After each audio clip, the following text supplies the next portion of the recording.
এত প্রবলেম আছে সিইউতে, তাও স্যার কেন বিএসসি পড়বো? দেখো, একটা কথা আমি শিখেছি ছোটবেলা থেকে সিইউতে পড়তে পড়তে, যে প্রেশার ইজ প্রিভিলেজ। যে প্রেশার ডিল করতে পারে সে প্রিভিলেজ পায়।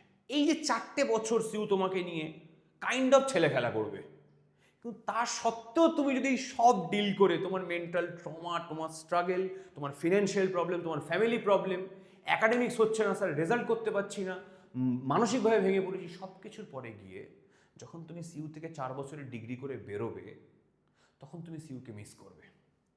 তখন তোমার মনে হবে সিইউতে ভালো ছিলাম। কেন জানো? তার কারণ যখন যে কোনো ইউনিভার্সিটি তুমি যাবে মাইগ্রেশন নিয়ে, সিইউ থেকে বেরিয়ে গিয়ে মাস্টার ডিগ্রি করতে বা অন্য কিছু করতে, তুমি বুঝতে পারবে কতটা ইজি হচ্ছে তোমার পক্ষে, কতটা টাফ হচ্ছে অন্যজনের পক্ষে।